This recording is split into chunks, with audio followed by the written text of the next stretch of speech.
মঙ্গলবার এই 3টি নিয়ম করুন, ধনসম্পদের বৃষ্টি বইয়ে আনবে। প্রথম নিয়ম, কোনো হনুমান মন্দিরে নিজের সাথে একটি লেবু ও 4টি লবঙ্গ নিয়ে যান।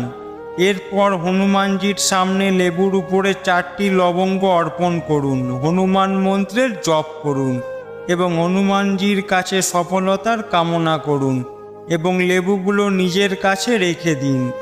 এর ফলে আপনার কাজে সফলতা পাওয়ার আশা যথেষ্ট বৃদ্ধি পাবে। দ্বিতীয় নিয়ম, রাত্রে হনুমান মন্দিরে গিয়ে সেখানে একটি 4মুখী প্রদীপ জ্বালান। এর সাথে হনুমান চালিসা পাঠ করুন। এইভাবে প্রতিদিন করলে অনেক কঠিন সমস্যা সহজেই শেষ হয়ে যাবে।